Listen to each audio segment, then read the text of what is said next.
Bienvenidos a Booster Inmobiliario, un espacio donde se habla, debate y comparte ideas sobre el mercado inmobiliario. Este podcast es impulsado por Ideamos, el primer acelerador comercial de Ecuador y uno de los pioneros de América Latina. Bienvenidos a Booster Inmobiliario. El día de hoy tenemos a un desarrollador que nos va a hablar acerca de dos barrios que nunca antes habíamos hablado. Estoy seguro de que vamos a poder tener mucho valor agregado, así que Fernando, bienvenido. Muchas gracias. Espero que te diviertas mucho, la verdad. Sí, contar a veces lo que uno hace está bueno, Está- compartirlo, un poco intercambiar con otra gente lo que estamos pasando. Está bueno, creo que Bien. suma valor. Fernando, como te decía, el objetivo de este podcast es conocerte un poco y me gustaría saber cómo llegaste al sector inmobiliario, al rubro inmobiliario. Siempre estuviste acá. ¿Cómo nace Nuevo Hábitat? Tomando también este punto de partida de que no todos los desarrolladores nacieron y dijeron de grande quiero ser desarrollador inmobiliario. Es así. Yo me recibí de arquitecto en 1990. Bien, Ya, bueno, estaba un poco metido en lo que es el diseño, la construcción. Durante muchos años trabajé con la arquitectura comercial. Hacía locales comerciales, hice más de 200 obras referidas a locales comerciales. ¿te refieres a locales comerciales, a darles forma o a Equipamiento, desarrollarlo desde cero? diseño de marcas, Bien, digamos, todo lo que era imagen corporativa. Trabajé mucho, inclusive con gastronómicos también. bien, Eso lo hice durante muchos años y básicamente lo que tiene la característica de los locales es que uno hace obras muy rápidas. En general hay obras que se hacen en 30 días, muy entran rápido. a veces 30 gremios. Es un ejercicio bastante interesante de coordinación, de previsión, de programación. Digamos, fue todo un aprendizaje eso. Y siempre se trabaja llave en mano. Es decir, la mayoría de las veces es muy raro que uno trabaje de otra manera, o sea, uno cotiza una obra completa, entonces uno termina siendo un poco una empresa constructora. O sea, Entiendo. haces el diseño, la imagen, toda la presupuestación y también la materialización, la construcción. O sea, Con llave en mano, o sea, entendiendo a lo que te refieres, es, por ejemplo, yo soy una cafetería sí, o quiero hacer una cafetería y digo, quiero vender café y tortas deliciosas. claro. De ahí en adelante tú te encargas de hacer el manual de marca, el color de mi marca, más el diseño arquitectónico. ¿Eso es Exactamente, correcto? vos me transmitís la esencia, no sé, quiero poner una cafetería de café de Ecuador, y Bien, entonces vengo y hacemos una ambientación, eso es lo que hice durante muchos años. bien, Ahora no perfecto. lo hago más. Bien, Pero básicamente, conceptualmente era eso, donde vos te compraba el equipamiento, te lo diseñaba, te lo materializaba, hacía la instalación eléctrica, instalación sanitaria, todo sea completo como para que vos listo empieces a trabajar. bien. Y eso muy rápidamente, porque vos se supone alquilaste un local y te corre el alquiler y los tiempos son muy importantes en el tema, digamos, comercial. ¿Cómo es el tema de permisos en este caso? Mira, ¿Qué tal la burocracia en esto? en general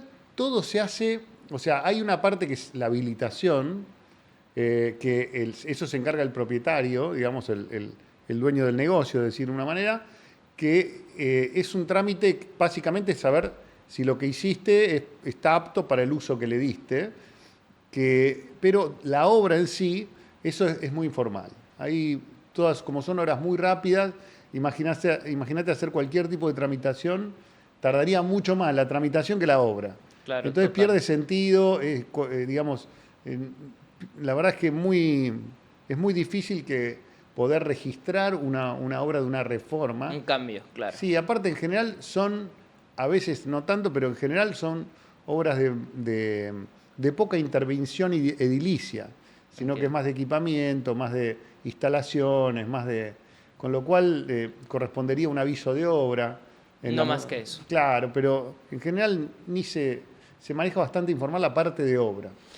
Por lo que decías, llevaste más de 2000 de estos, o sea, llevas mucha experiencia con Unas 200 obras unas habremos 200, hecho, sí, Wow, 200 es un obras. montón igual. La verdad que sí, fueron bastantes años. Y entonces nosotros estábamos como muy ejercitados en el manejo de gremios, en el manejo de los tiempos, de las coordinaciones, las programaciones. eso fue un aprendizaje muy importante, junto con otro aprendizaje que tuve yo, que en el año 97 yo hice un máster en dirección de empresas constructoras inmobiliarias, que era un MBA y un máster en dirección de empresas, pero se trataba de desarrollos inmobiliarios, era específicamente desarrollos inmobiliarios. Entonces, era un convenio que se hizo entre la Universidad Politécnica de Madrid y la Universidad Católica Argentina, y lo cursé en la Cámara Argentina de Construcción, se dictaba, en la calle Paseo Colón, enfrente de la Facultad de Ingeniería. Ahí, la verdad que fue una experiencia de 2 años, muy interesante. Ahí me abrió la cabeza y en ese momento se me despertó el corazoncito de desarrollador, porque fue un recorrido completo, muy profesional, muy profundo, acerca de cada una de las etapas de un desarrollo inmobiliario.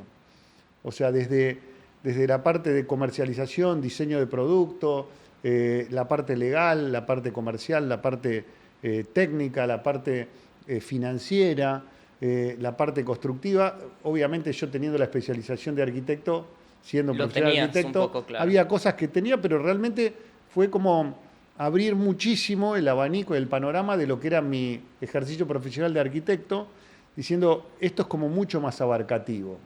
La verdad es que, y ahí un poco se me despertó el corazoncito de decir, che, esto está muy interesante. La verdad que hice una tesis muy, muy interesante que después del máster vos tenías que presentar un ejercicio real, o sea, real, sobre un desarrollo. Un desarrollo real, pero con todo el análisis científico que habíamos aprendido durante 2 años, y básicamente era un libro de 5 centímetros, donde había todo el proceso en un desarrollo que en ese momento creo que eran 20.000 metros cuadrados, supuesto, ¿no? No se materializó. ¿En dónde lo hiciste este bueno, supuesto? Eso fue interesante. Hay un edificio que ahora en este momento es claro, es hace muchos años fue esto, pero es el Ministerio de Tecnología, en la calle Godoy Cruz y Paraguay, que Eso es en Palermo. Sí. Que está entre Juan B. Justo, que en un edificio de una bodega, que se llama Bodega Giol, que durante muchos años estuvo intrusada, estuvo con intrusos, tomada, y en un momento se logró liberar, o sea, el edificio, se logró el desalojo, y el edificio estaba, en ese momento en el que yo hice el máster, estaba ahí como abandonado, a la expectativa de qué iban a hacer. Entonces se me ocurrió tomar ese edificio, como que se compraba ese edificio, y se hacían, en ese momento era una novedad, recién empezaban, un concepto de tipología de producto que llamaban loft. El primero de los edificios que hubo en Buenos Aires fueron los loft de Darwin, que sobre un edificio viejo ladrillero en la calle Darwin, acá en Palermo también, pegado a la vía, cerca de lo que era el puente de Juan B. Justo, que era, digamos, pasa el tren por arriba. Habían reformado, fue la primera casa FOA que se hizo ahí, y también eso fue un producto muy impactante porque... Muy innovador. Muy innovador porque era como un producto que se veía solo en Nueva York, así muy... Muy hollywoodesco, por Exactamente, y los tipos habían agarrado ese edificio, habían hecho ese producto, y la verdad que comercialmente fue un impacto porque aparte le metieron casa FOA y los ambientaron a esas unidades de una manera muy impactante, realmente. Bien. Y entonces yo dije, bueno, esta bodega, a otra escala, daba con el perfil como para hacer ese producto. 20.000 metros cuadrados de loft. Exactamente. Y a eso le sumaba, como la escala del edificio lo permitía, una cantidad de amenities, que obviamente el otro no lo tenía. Entonces pude armar todo un estudio de mercado basado en que era un producto innovador, en qué es lo que se encontraba, con quién competía, un posicionamiento estratégico a nivel marketing. O sea, la verdad que fue un estudio de mercado muy interesante y un posicionamiento estratégico, tanto impacto que porque venían los españoles de la Universidad Politécnica de Madrid a evaluarla. Y uno tenía que exponer la tesis. La verdad que los tipos quedaron muy asombrados porque era un producto que en España no existía. Ni siquiera allá. El LOF era en ese momento, te hablo del año 97. Sí. No era algo... Entonces, bueno, y me dieron el primer premio a la mejor tesis. Ahí en el MBA. Impresionante. Eso fue una linda experiencia porque fue un producto bastante... ¿Lo lograste llevar a cabo en algún otro proyecto? No, porque la verdad que desde ese momento que mi cabeza empezó a pensar en, bueno, quiero ser un desarrollador, a poder materializar, digamos, a poder llevarlo a cabo, realmente me llevó mucho tiempo. Fueron Entiendo. muchos. Yo más o menos empecé a poder concretar desarrollos inmobiliarios en el año 2013, 2015. Ah, bastante, O bastante. sea, me llevó Y 10. si no estoy mal, cerca de ahí hubo un boom inmobiliario también, en el 2017 con... Sí, en realidad ahí lo que pasó fue que hubo un pico del precio de venta de los departamentos. Ok, Un pico de precios, pero boom, yo lo único que viví, un momento de boom en Buenos Aires fue en los 90, donde tuvo un periodo de estabilidad económica que era inédito en Argentina. Ahora estamos a la expectativa de que eso vuelva a aparecer, que en ese momento empezaron a aparecer los edificios con amenities y había crédito, mucho crédito. Entonces realmente hubo un boom inmobiliario. O sea, incluso para compras en pozo y en sí, construcción. sí. O sea, ese tipo de créditos es algo que en Argentina ya existió. No. Sí, o sea, el crédito intermedio que vos llamás, porque Sí. una cosa es el crédito al consumidor final, Ok, que ese es el crédito hipotecario tradicional, digamos, o sea, en ese momento el diseño de los emprendimientos inmobiliarios era así, el constructor te daba, vamos a suponer, 30 cuotas, digamos, tiempos del plazo de obra, y empalmaba directamente con un crédito hipotecario por el saldo. bien. O sea, el comprador integraba lo necesario para calificar al crédito durante el proceso de obra. Entiendo que sería algo mixto. O sea, yo te doy un crédito directo por el tiempo de que se hace la obra y una vez que termina la obra ya vas al banco y ya lo puedes... Y ya cobras todo y el comprador sigue pagando las cuotas en su crédito individual con la hipoteca correspondiente. Bien. Es más, me acuerdo que en esa época los bancos tenían tanta oferta de crédito que los emprendimientos tenían los carteles de los bancos. O Bien. sea, Banco de Galicia acá, Banco francés, banco, no quiero mencionar uno en particular, Claro. banco hipotecario, pero cada uno como que se hacía bandera de su emprendimiento y ponía Wow. como para vender los créditos porque realmente tenían una cantidad de... O sea, los vendedores inmobiliarios eran más vendedores de crédito que vendedores de producto. Total. Era un negocio financiero. por Era un decirlo. negocio financiero y la verdad que en ese momento hubo un boom, la verdad. Se hicieron edificios muy grandes, muy importantes, muchas unidades Bien. en ese momento. Después, realmente ese movimiento no lo vi. La verdad, después de tantos años, vivimos crisis tras crisis tras crisis. La inestabilidad hace que... Y también, cuando vos empezás de cero, concretar un negocio inmobiliario en medio de esta incertidumbre, sin tener la credibilidad de haber hecho muchos, era muy difícil. Por eso me llevó tanto tiempo. Pude, sin un capital propio, porque eso también, en ese momento yo no tenía el capital propio. Claro. Entonces... Claro, esa es una barrera de entrada bastante Muy grande importante. al no tener un banco que te diga, oye, me encantó tu proyecto de Loft, No. te presto el dinero. No, eso no ¿No? existió acá. No, eso nunca lo vimos. Bien. Que los bancos financien, nunca lo vimos. Imposible. Acá los bancos, o sea, el crédito intermedio que funciona en el mundo normalmente, que uno decís, crédito intermedio, ¿qué lo llamamos? Que el constructor va construyendo, certifica y el banco le paga. Claro.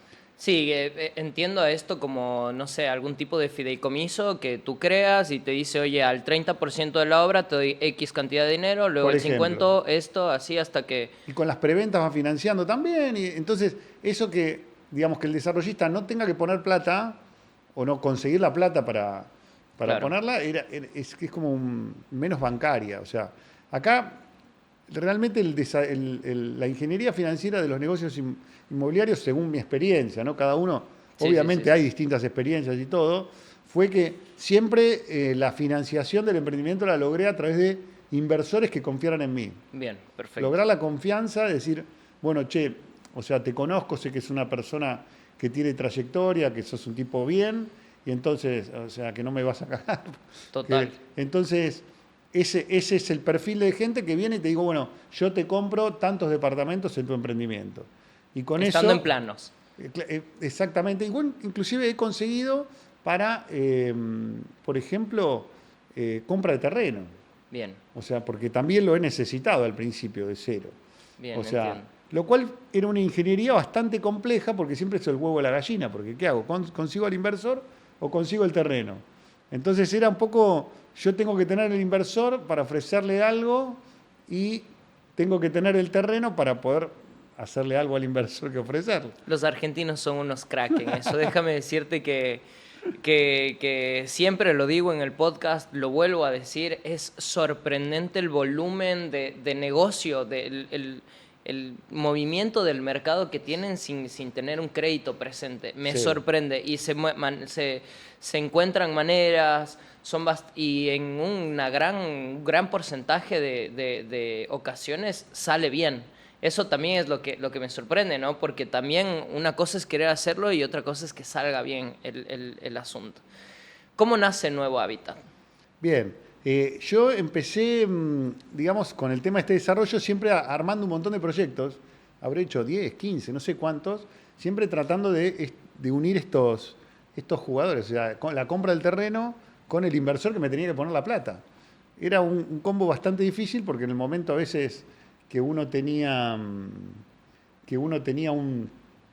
terreno más o menos apalabrado y capaz que no conseguías al inversor, o el inversor que tenías apalabrado no tenía el dinero disponible en ese momento, Claro. o al revés, che, tengo este inversor, pero bueno, ¿en qué terreno? No, que este sí, que este no. La escala, también tiene que coincidir todo. O sea, la verdad en ese sentido que vos hablás, estamos tan acostumbrados a lidiar con obstáculos que la única forma, digamos, un espíritu de sobrevivir, digamos, que tenemos, de poder hacer lo que uno quiere, de poder hacer, es buscarle la vuelta. Y entonces ahí te sale la creatividad, te sale la energía, o sea, todo el tiempo estamos con una actitud, yo digo que los desarrolladores somos por definición optimistas, primero, por definición, porque si no, no puedes encarar nada, no solamente, sino que tenés que transmitir eso, esa energía y toda esa resiliencia, a pesar de los problemas, para poder lograr la confianza de los demás. O sea, ya el entorno es bastante poco confiable como para encima tener que lograr la confianza en... Pero bueno, hay argumentos, entonces te contaba, el inicio de Hábitat surge, digamos, logré tener una persona que me aporte un terreno. Okay. Que me aporte un terreno, ¿qué significaba? Que él, digamos, daba el terreno a cambio de metros en el emprendimiento. Con lo cual, eso me solucionó que no tuve que comprar el terreno. Bien. El primer terreno fue un edificio de más o menos 1000 metros. Pequeño. Sí. Eran en la calle Cabrera, en Palermo. Bien, muy buena ubicación. Sí, y ahí seguís aprendiendo un poco la charla que di hace poco. Sí. Era acerca de las problemáticas que aparecen en cada una de las etapas del desarrollo inmobiliario. Y la verdad es que es increíble. Bueno, a mí me tocaron un montón los problemas que tuve que resolver, sí. Y los que siguen apareciendo a veces es increíble. Somos, yo digo, los desarrolladores que hacemos y estamos acostumbrados a lidiar con estas cosas son héroes, porque realmente, por ejemplo, este muchacho que me había aportado el terreno estaba viviendo la madre y que se iba a vivir, no sé, a la provincia. Entonces dice, bueno, se va mi mamá y tenemos listo, era una casa antigua, una casa vieja para demoler, y acá vamos a hacer el edificio. Se va y a la semana siguiente entraron intrusos. No. Todavía no me habían firmado nada, pero es decir, yo ya tenía toda la organización, el escribano, esto, lo otro. Entraron intrusos, 1 año y medio estuvo él para lograr sacar los intrusos del emprendimiento, del terreno. Se quedaron mucho tiempo. Uf. En la casa todavía sin demoler. En realidad no es que se quedaron porque él quería, o sea, es porque hay cosas en Argentina que todavía en Buenos Aires no funcionan, o sea, bien.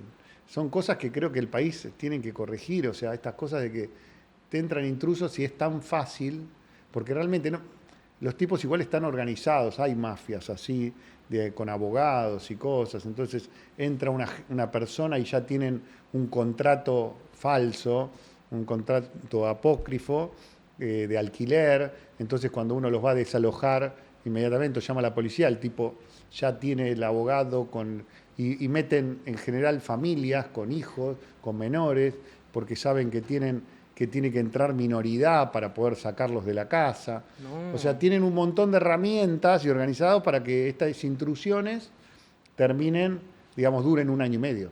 Entiendo. Es más, muchas veces lo que se hacen, los mismos propietarios negocian y terminan pagándole para que se vayan. No Y puede termina ser. siendo un negocio. Oye, ¿y qué tan común es hoy en día eso Mirá, de- existe, todavía existe, no es que no pasa. Ok. O sea, pasa. No es una Pero cosa... ya en menor medida. La verdad que no tengo la estadística, no sabría decirte. Te digo, a mí me pasó y la sufrí Sí. porque tenía para armar mi primer emprendimiento ahí y no lo Ajá. pude, se demoró un año y medio. Bueno, a pesar de eso logró sacarlo, logramos firmar yo ahí tenía, en ese momento, no sé si oíste hablar de una desarrolladora que se llama ADN. Sí. El titular se llama Elvio. Y en ese momento él estaba empezando y, ya tenía un poco de experiencia. Lo conocí cuando hacía locales comerciales a él, al dueño de ADN. Me parece que sigue existiendo esa desarrolladora. Obviamente, sí. Ahora es una desarrolladora muy importante. Grande. Muy bien importante, grande. sí. He visto unos desarrollos en zona ADN norte. Developers. Hizo en la Avenida Libertador ahora un edificio muy grande Sí, de me oficinas, creo que se van a mudar ahí. Sí, el tema es que, yo lo conocí a Elvio y, él me propuso, lo hagámoslo juntos. Yo no había hecho ninguno. Un todavía. co-desarrollo. Un co-desarrollo y nos asociamos en este emprendimiento. Él se ocupó un poco de la parte administrativa y yo la parte técnica. Entonces, y la verdad que salió muy bien. Lo que pasa que en ese momento pasó algo como que lo que pasó hace un par de años, que en la última etapa el valor del metro cuadrado de construcción subió un montón en dólares. Entonces, el costo de construcción. Costo de construcción. Bien. Que la verdad es que son cosas que acá empiezan, o sea, vos decís, es otra variable más que suma a la incertidumbre, y la verdad que, digamos, el edificio quedó muy bien, la gente quedó muy contenta, fue una experiencia para mí de aprendizaje total, porque aparte de la administración, cómo se manejó, la parte legal, fue aplicar un poco todo lo que ya como desarrollista, asociado, pero como desarrollista al fin, pero a nivel rentabilidad fue muy, digamos... Fue muy... Sí, me imagino que impacta de una manera muy Mucho. fuerte. Tengo una pregunta. Esto evidentemente creo tenerlo bastante claro, pero ya que tengo a un desarrollador al frente mío, Decime. ¿qué es lo que más impacta al tema del costo? ¿Qué hace que el costo de construcción se mueva tanto? ¿El tema del valor, el precio del dólar, la fluctuación del valor de su moneda? ¿O hay otros factores importantes en esta ecuación que hace que esto se mueva mucho?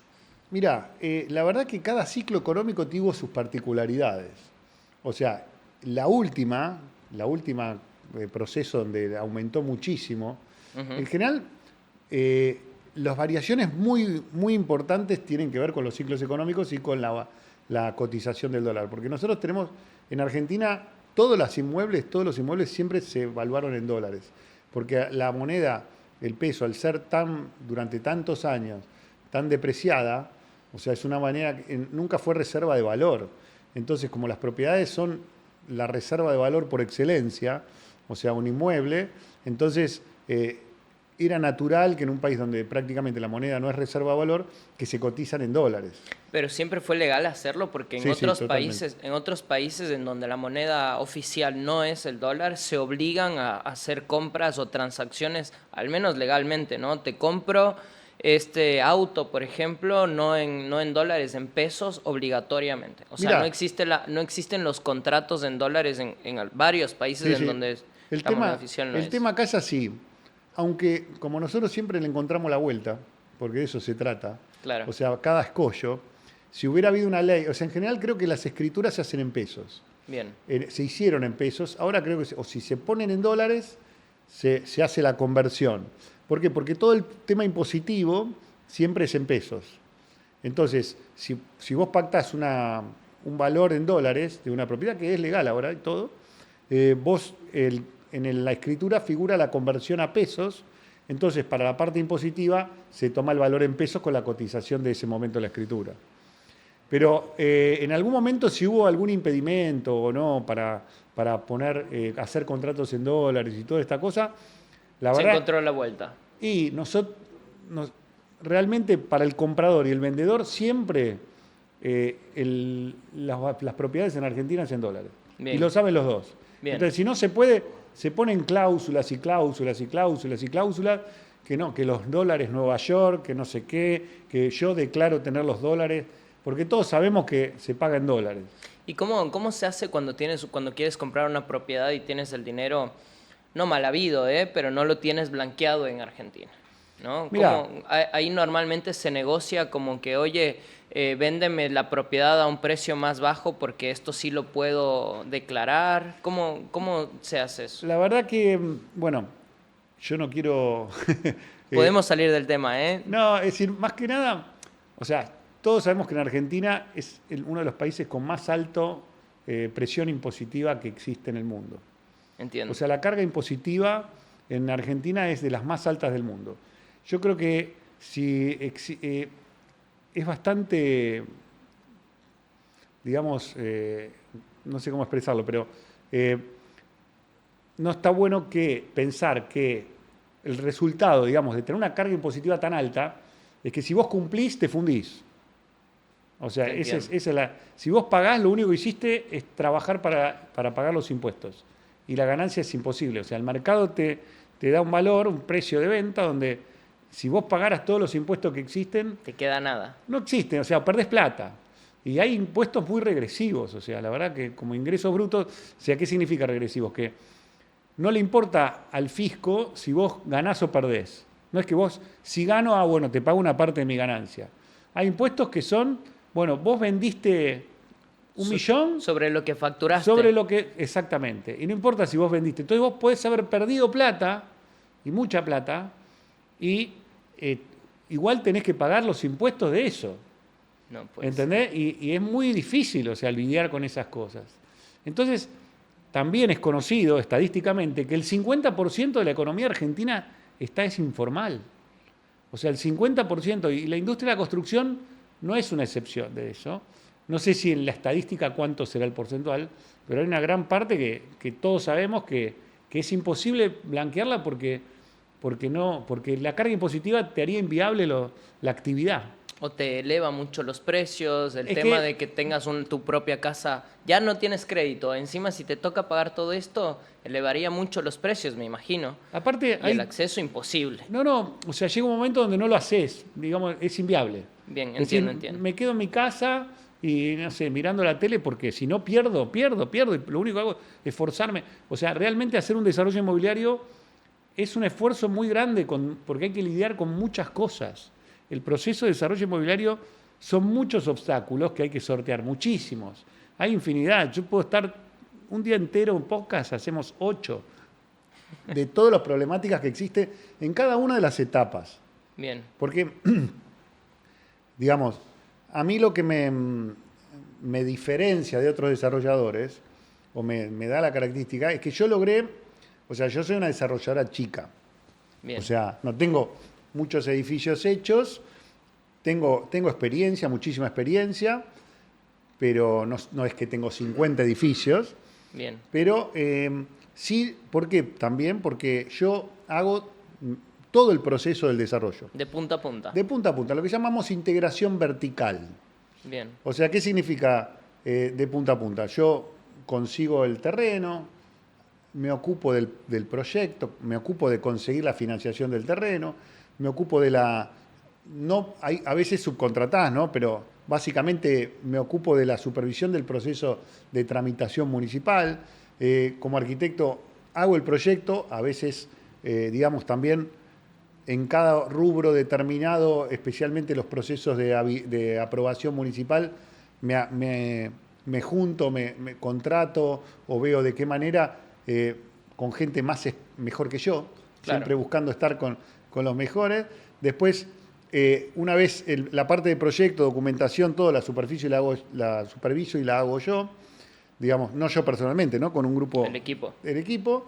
Después viene la etapa de obra, que yo soy empresa constructora, o sea, yo tengo las máquinas, yo pago jornales, pago cargas sociales, me ocupo de lidiar con todos los procesos y las contrataciones.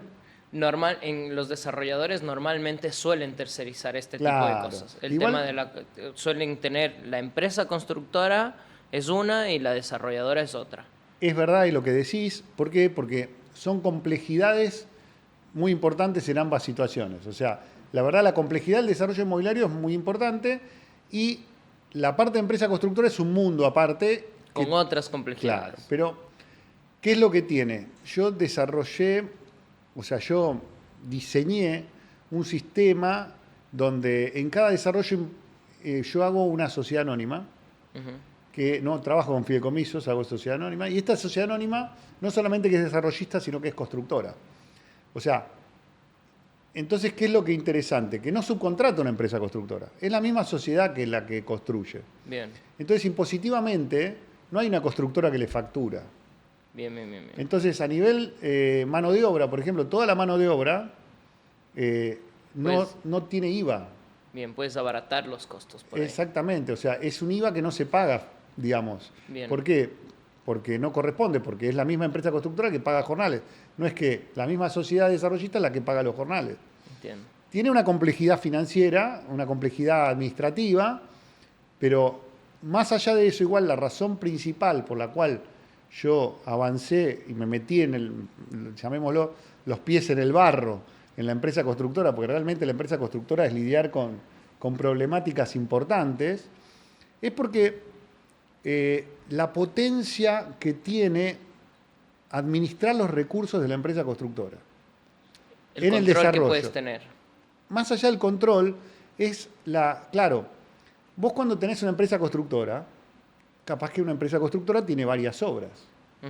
Y la que le interesa a la empresa constructora no es terminar tu obra. La empresa constructora le interesa ir ganando plata, ir terminando las obras que más le convienen. La que más tiene para cobrar, la que mejor, los recursos que tenga en ese momento. Entonces va a administrar sus recursos de acuerdo a sus intereses. Bien. No a los intereses del desarrollista. Claro. Entonces, ¿qué pasa? Eso solo, y más allá, también hay un tema de organizacional que depende de la escala, del tamaño de la empresa constructora. A veces no tiene, o sí, la flexibilidad para cualquier problema que hay en tu obra. Una libertad de decisión inmediata. Inmediata y resolución inmediata. Sí. Cuando vos sos el desarrollista y vos sos la empresa constructora en una misma figura, sí, vos podés inmediatamente tomar decisiones y decidir, necesito urgente comprar, 200 puntales más porque necesitamos apuntalar esto. Listo, compro y están ahí al día siguiente. Entendido. Una empresa constructora, yo tengo los puntales en otra obra, tengo para desencofrar en 15 días, Claro. Entonces recién ahí voy a tener disponibilidad porque la camioneta que me hace los fletes, o sea, eso... Sí, dependes de otros, dependes de una burocracia innecesaria que si lo tuvieras todo in-house o al menos dentro de tu propia empresa, sería... O sea, yo creo que el dinamismo de la obra se potencia mucho en el sentido de que los intereses empiezan a estar alineados. Entiendo. Que eso es muy importante. Sí. Cuando uno comienza a ir para un lado y al otro, y ahí es cuando hay destiempos, ahí es cuando por ahí la confianza que quieres transmitir, que decías que es una de las principales cosas que uno como desarrollador tiene que transmitir. Más allá de que tenga un lindo render, más allá de que tenga una buena calidad constructiva, etcétera, la confianza es lo número uno, y cuando tienes control sobre ese tipo de cosas, entiendo que puedes transmitir un poco más de confianza. Sí. Tanto no solamente en tiempos como en calidad. Sí.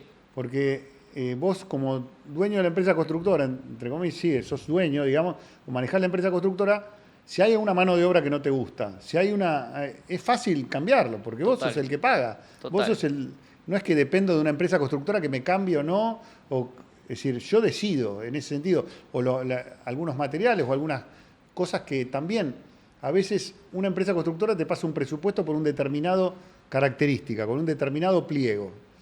Y cambiarlo a veces implica para la empresa constructora un adicional, una modificación. Esas cosas te dan mucha más libertad cuando vos tenés tu propia empresa constructora. Y eso es clave, más también si eres una desarrolladora no tan grande. Claro. Me da la impresión de que, porque inevitablemente cuando vas creciendo, vas complejizando la cadena, necesariamente se tiene que complejizar, porque es la única manera en la que tú tengas un control, ¿no? Sí, la única manera. Así que me imagino que siendo una empresa, una desarrolladora pequeña y teniendo control con esto, tienes una capacidad de resolución, como lo dices, inmediato. Claro. Cuéntame, ¿cuántos edificios han hecho ustedes? Mirá, Nosotros como desarrollistas hicimos 3, que realmente fuimos aumentando muchísimo la escala. Sí. Y ahora ya estamos por el 4. La verdad que yo tengo como una imagen de que hay un edificio, un tamaño de edificio que es como lo óptimo en relación escala de empresa constructora, escala de tiempos de ejecución y escala de manejo de comercialización, de cantidad de obreros, de operarios, que más o menos son unos 5.000 metros. 5.000 metros. Sí. Bueno, tampoco es tan pequeño. No, 5.000 ese metros. es un ideal. Ah, digamos. perfecto. Entonces yo, después de haber hecho ese edificio chico, ese edificio que hicimos como primero, surgió el terreno de Flores. Bien. Que esa obra tiene más o menos 3.500 metros, 1.400 metros. Ese también es otro edificio. Bueno, ahí es donde yo tomé la decisión de incorporar la empresa constructora a la unidad de negocio. Bien. O sea... Con el edificio de Flores. Con el edificio. Ahí ya ADN no participó, ya lo hicimos, lo hice yo, digamos, como desarrollo. ¿Tienes socios tú? No. Bien, perfecto. O sea, tengo gente que en ese momento participó asociado de ese edificio y ahora el nuevo que terminó en Recoleta, ya no había un socio principal, digamos, sino que fueron distintos socios que, no socios, sino inversores. Bien, perfecto. O sea, en ese sí hubo un socio, acá ya había inversores, que era un asociado para ese edificio. Bien, perfecto. Ese producto, bueno, no sé si me estoy desviando, hablamos de la escala. Lo de la escala sí, y tengo varias preguntas sobre Flores, pero me decías que tiene 3.400 metros aproximadamente. Sí, aproximadamente esa superficie. Es un edificio que fue concebido porque está cerca del centro comercial de Flores, que en la avenida Avellaneda, Bien. que es un centro que fue concebido como y está muy, muy, muy conectado. Es un edificio que está a 1,5 cuadras del tren, de una estación de tren, a 2 cuadras del subte, a 2 cuadras de Avenida Rivadavia, que tiene una cantidad de líneas de colectivo infinita. O sea, es un centro de conectividad. Entonces, es un edificio que está pensado como para vender. Como que yo me había quedado muchos contactos de cuando estaba haciendo locales comerciales con dueños de locales, que era un edificio pensado para que se inviertan y para renta. Es decir, residencial, no comercial. Solamente había un local en planta baja, pero era un local para chico. generarle valor al resto del edificio. Y la intención no era para que vivan, era como invierte en esto y ponlo a la renta. Y con cocheras, inclusive. Había unas cuantas cocheras, porque es una zona muy difícil de estacionar. Bien, sí, muy movida sobre todo. Sí. Mucho movimiento comercial ahí, mucho movimiento Sí, comercial. Esto está a 6 cuadras del centro comercial puntual. Bien. ¿Qué característica qué oportunidad? A ver, ¿cómo planteo esta pregunta? Normalmente los desarrolladores que han pasado por el podcast y el medio, el círculo en el que me muevo, que por ahí es mucho con Alianza Urbana, mucho con desarrolladores que una vez que se conocen el uno con el otro ya es más fácil llegar y conocerlos a todos, desarrollan o tienen este sueño idealista del corredor norte de la ciudad. De Flores, poco y nada he escuchado yo. Me atrevería a decir que ante muchos ojos de varios porteños y de varios inversores, podría ser incluso un barrio no tan bueno, por decirlo así. ¿Qué puedes decir al respecto? Yo te voy a contar, a mí Flores yo lo conocí mucho en la época que hacía locales comerciales. La verdad que trabajé mucho en esa zona. Flores es un barrio, digamos, de clase media. Bien. Es decir, tiene alguna zona un poquito más top, digamos, por ejemplo, sobre Avenida Avellaneda, alejado del centro comercial, hay una serie de edificios bastante premium. Después hay otra avenida que se llama Pedro Goyena, que es clásica de Caballito. Bien. Y la continuidad también, que llega hasta Flores. Hay zonas donde también, digamos, hay edificios premium. Pero, bueno, no estamos hablando de Puerto Madero, ¿no? Premium para esa zona, ya te digo, es un edificio de clase media, media alta. Sí. Y tradicionalmente fue de clase media. Hay avenidas que tienen construcción un poco más alta. Y después la verdad es que es un edificios medios a bajos. Flores tiene una identidad propia, es decir, inclusive existe una aspiracional de gente que viene de la provincia a Flores. Flores Caballito empieza a ser una zona, lo que se llama de la zona oeste, la gente que viene de San Justo, de Ramos Mejía, de zona digamos, del corredor Moreno incluso, tienen a Flores como una aspiracional, como decir, bueno, me gustaría si voy a Capital estar en Flores. Que es una zona que está dentro del mismo corredor, pero la realidad es que el edificio, yo no tuve buena experiencia en Flores, o sea, comercialmente, ¿no?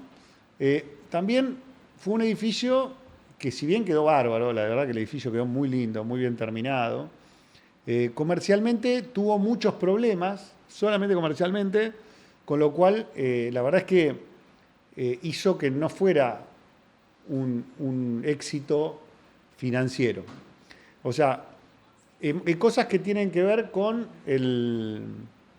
cosas que no ¿Se solamente... demoró en la venta? ¿A eso te refieres? Ahora te cuento bien. cada una de las situaciones. Cosas que no tienen que ver a veces con el proceso constructivo, sino con lo macro o cosas puntuales que pasaron. Esta es otra que te voy a contar, que es para antología, con este terreno. Por eso te digo que me pasaron todas. Nosotros... Para antología, me encantó eso. Sí, es... Este terreno, para veces la gente que piensa que los desarrolladores somos, mirá, él ambicioso y se llenan de plata y están todo el tiempo... Las cosas con que lidiamos, para que entiendan a veces lo que significa el riesgo del desarrollador. O sea, cuando te sale bien, pero las cosas que no salen tan bien, que a veces tenés que lidiar y como decís, la resiliencia hace que puedas superarlo. O sea, yo veo hoy el edificio de Flores y me acuerdo de todo lo que superé atrás de eso. O sea, nosotros habíamos hecho ese terreno, el de Flores, haciendo una parte en canje de metros y otra parte, en esa época, un inversor principal puso un montón de plata, compró 2 pisos completos. Bien. Y había una operatoria de sedines, que era un blanqueo, que el tipo blanqueaba la plata y con esa plata podía destinarla a operaciones inmobiliarias. Y bueno, entonces hizo esa operatoria y prácticamente el terreno se escrituró en el mismo valor de que lo que se pagó. Porque al intervenir la parte de blanqueo y todo, estaba todo muy ordenado. Bien. Entonces... ¿Qué pasó? Empezamos con la demolición, todo bien, ya habíamos escriturado, ya estaba la sociedad trabajando, todo. Habían pasado unos meses y nos llegan notificaciones de unos embargos. ¿Del inversor? No, embargos sobre la sociedad dueña del terreno, sobre mi persona, No. Y el problema era que la persona que nos había vendido el terreno, no sé qué problema, estaba mandando plata afuera a través de un que lo engancharon y esta operación, que había sido unos meses después o antes, quedó sospechada por lavado de dinero. La operación. Entonces, como medida preventiva, nos embargaron y nos inhibieron. No puede ser. Bueno, tuvimos que contratar estudios de abogados, que tuvimos que, obviamente estaba demolido, no iniciamos la obra, terminamos la demolición, porque no sabíamos qué iba a pasar. Sí. Y estuvimos 1 año y pico para lograr obviamente que nos declaren... ¿inocentes? Sí, totalmente, absueltos, libres de culpa y cargo, y nos levanten los embargos. O sea, se demoró 1 año más de lo previsto. 1 año y pico, y la verdad que eso cambió todo, porque cambió el mercado en ese año, era 2015 más o menos, cambiaron los números, todo, tuvimos que sentarnos con los inversores y, mirá, esto ahora son estos números, tenemos que replantear, estos 2 pisos que compraste ahora tiene que ser de otra manera, los del terreno... mirá, pudimos negociar con todos estuvieron de acuerdo y logramos avanzar con la obra. Pero, ¿qué pasó? Después, esa fue una, digamos, que pasó. Con el paso del tiempo, sacaron la ley de alquileres, esa famosa ley de alquileres que destruyó el mercado inmobiliario en Buenos Aires, lo destruyó, o sea, los alquileres volaron por el aire, la oferta de alquileres se redujo. La verdad que fue todo, alquilar era un problema tanto para el que tenía la propiedad como para el que quería alquilar. Eso siguió y siguió y siguió, y encima este producto estaba diseñado pensado para alquiler. Entonces, y no es una zona para alquiler temporario que podías transformarte o eso. Les pasó de todo, Fernando. No, no, no. Y eso, que después de eso, vino la pandemia. Vino la pandemia, nos agarró la pandemia en medio de la obra, o sea que la obra se estiró un año y medio por este tema, un año. Sí, igual buscábamos la forma de trabajar como sea. Sí. Digamos, teníamos que cumplir requisitos ridículos que ahora los ves a la distancia, decía, en ese momento era, pero teníamos que fumigar prácticamente a todo empleado que entraba, los materiales, todos con barbijo. Me imagino un escenario muy complejo ese. Avanzar con el edificio en medio de la pandemia, pero bueno, se terminó. ¿Y qué pasa? En esta recuperación económica que recién ahora empezamos a ver en un par de años atrás, ahora, la verdad es que eso está generando progresivamente mejoras, pero no es parejo en todos los ámbitos del mercado. Entiendo. O sea, hay, digamos, gente que le está yendo muy bien y gente que no le está yendo tan bien y que va a tardar en realmente pegar impacto en ese mercado. Entonces, la clase media todavía la está sufriendo, o sea, no es que... y este producto, que era para alquiler, ahora por suerte derogaron la ley de alquileres y el mercado de alquileres se está recuperando. Bien. Eso fue clave porque eso nos permitió empezar a mover, porque yo empecé en 2015 y todavía tengo fácil 18 unidades para vender en ese edificio. Bien, entiendo. O sea, por eso te digo que comercialmente no fue un éxito. Estamos vendiendo prácticamente al valor de reposición.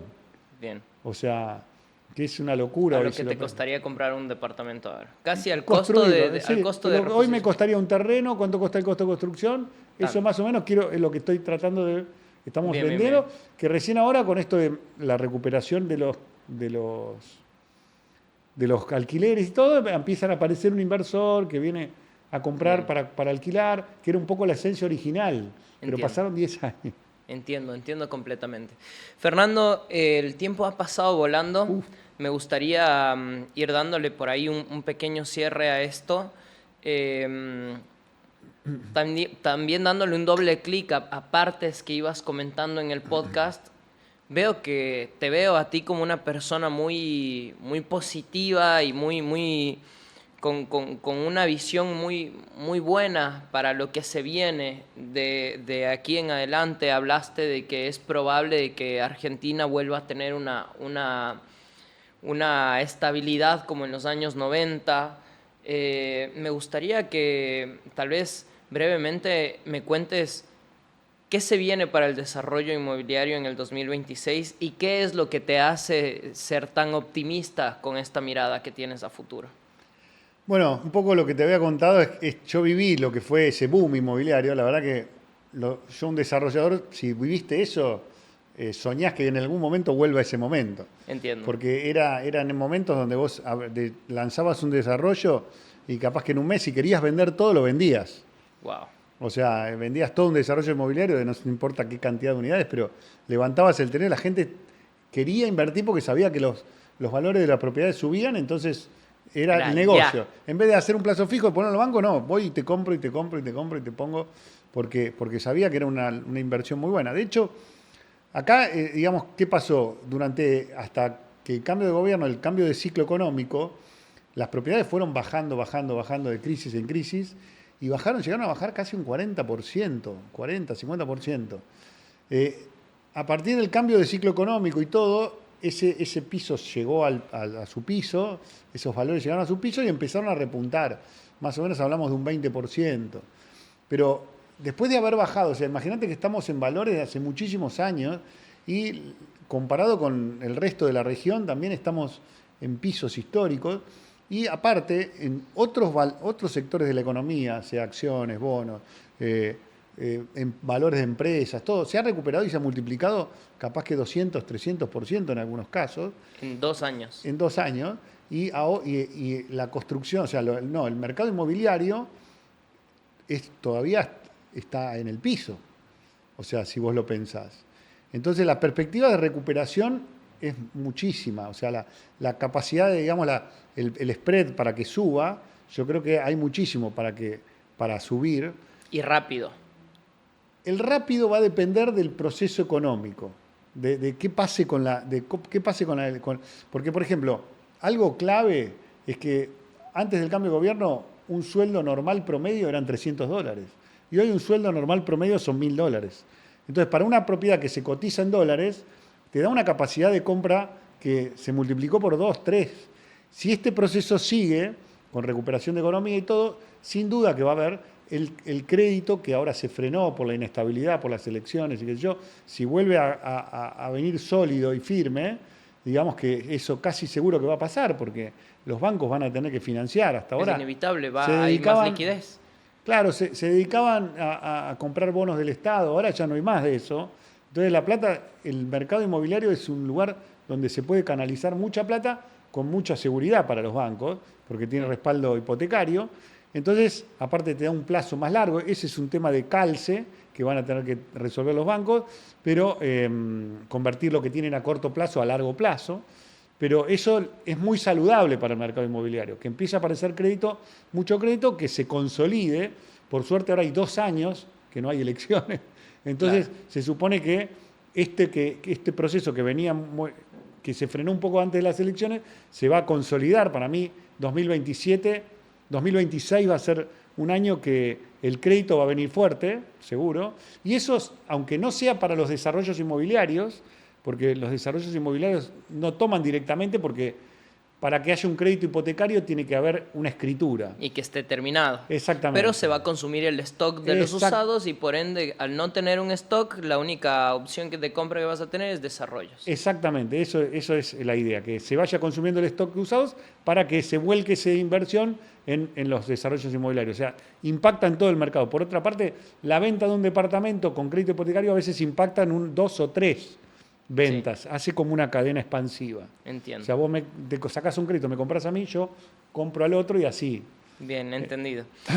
Fernando, muchísimas gracias por el podcast. Esto va a salir una vez más. Esto va a salir en YouTube, Spotify, Google Podcast, Instagram, TikTok, por todo lado. Yo normalmente sacamos como pequeños cortos de la conversación. Ya tengo en mente como un montón de datos muy interesantes. Espero que te hayas divertido y que pronto podamos hacer tal vez otro en donde hablemos de otras cosas. Hay muchísimo para hablar. La verdad que gracias por difundir, porque la verdad que creo que una de las tareas, de los puntos pendientes que tenemos en general los desarrollistas, es cambiar un poco la imagen que a veces la sociedad tiene nuestra. O sea, tenemos poco marketing. Y ese poco marketing es malo. Claro. Encima. Entonces está bueno que nos conozcan, que empiecen a entender un poco la problemática, la gente que digamos, no está metida en esto, y empiece a valorar un poco realmente con las cosas que lidiamos, que, insisto, si hay otra oportunidad, hay cantidad de cosas muy interesantes que está bueno difundir, porque ojalá podamos cambiarlas con la difusión. Así será. Muchas gracias por escuchar el podcast y dentro de poco va a estar al aire. Bueno, un gustazo.